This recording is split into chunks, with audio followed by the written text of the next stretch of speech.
Another Sunday. The World Cup. I don't know if Americans know how big the World Cup, soccer, football is, but it's easily, by far the most watched sport in the entire world. It's huge. In other countries, it's way bigger than religion.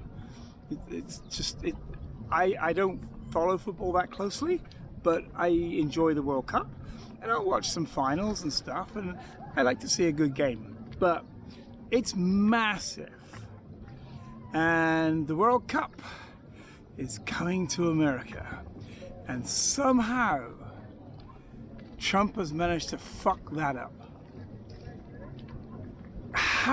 His ability to fuck things up is beyond belief.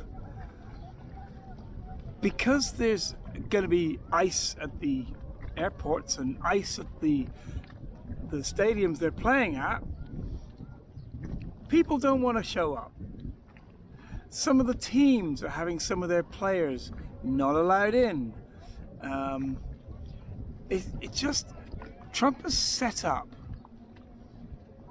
an atmosphere, and people don't want to be part of that atmosphere. They're like, oh, fuck it, I'll stay at home this year, and we'll go back in 4 years' time. 4 years' time, I think it's in Portugal and Spain. That'd be great. There won't be any problems. There won't be terrible immigration policies. But the United States of America is seen as being such a fucking horrible, toxic place that people just don't want to come. They don't want to go there. And the reason is Trump. So he's managed to screw up that. And I've forgotten the name of the guy, but the guy who runs FIFA is a good buddy of Trump's. And the whole thing, FIFA's very corrupt. Playing it in Qatar 4 years ago was a terrible idea because it's just too hot. It's the middle of the freaking desert. But they did it, and it was too hot. They had to move a bunch of the matches to later in the day or earlier in the day, and stuff. Just stupid. But so yeah, I'll watch the games. I recommend that you do too. Some of them. It's fun. It's a great game, and it'll be interesting to see how things turn out. But it's gonna hit the town, the cities, and Los Angeles is a big part of it. And people have just cancelled hotels, and they're just not going to do it. So it's gonna hit those places badly, which is a shame because it's such a joyous event. It's the World Cup. Fuck. But yeah, Trump's fucking screwed that up. The United States has resumed its aid to Ukraine. This is a Congress thing, not a Trump thing. I think he's just too busy with his ballroom and his fucking reflecting pond.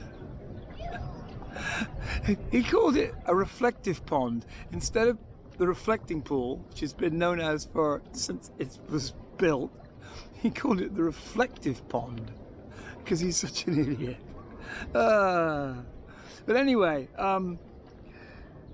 yeah, they've resumed aid to Ukraine. They've sent 1,000 missiles are being sent there, and they've always given them intelligence, but they're going to do it more. They're just on board because Congress just voted. Apart from that one,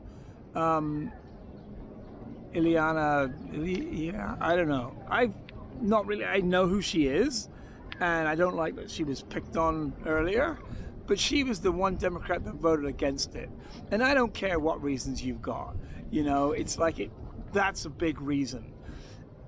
I had a girlfriend once, and she was rude to a waiter. We'd only been together a couple of months, but she was rude to a waiter. And that one thing was enough for me to just lose interest. So people go, oh yeah, but she's done this and she's done that. I don't give a shit. I don't give a shit what good things she's done. That was a really bad thing to do. Ukraine deserves the support, both morally and legally. There was the Budapest Agreement, memorandum, whatever, that said if they gave up their nukes, then America and Europe would support them. And that was a signed agreement. But Trump tore it up. He doesn't care. So, you know, you can't deal with someone like that. In the long run, it'll probably be a good thing because Europe is kind of now stepping up their game and being like, fuck Trump, we're not interested. So Finland's buying a bunch of... No, Finland is buying Gripens. Canada's buying Gripens. Gripen is an aircraft made in Sweden. It's very good. I mean, it can fly off a country lane practically. And Ukraine is buying them as well. Sweden's giving Ukraine a bunch of them, but that's all good. We need to support Ukraine more because the longer this thing drags on and on and on, the worse it gets. It's just this quagmire now, and it should just be over. If everyone just applied themselves, supplied the Ukrainians with a bunch of weapons, and they could just wipe out the Russians, it could be over by freaking my birthday in July. 6th of July, my birthday. Gifts accepted. Anyway, yeah, it was quite funny when there's a thing that there's a big Soviet-Russian-leaning conference in St. Petersburg, and the Ukrainians just bombed the place before the meeting, and then on the last day they bombed it again, because why wouldn't you?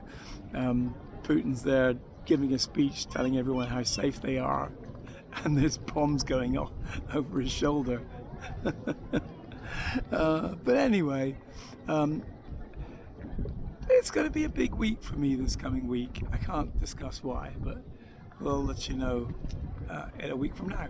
Anyway, thanks a lot. I'm going to go grab a beer with Peter. Bye-bye.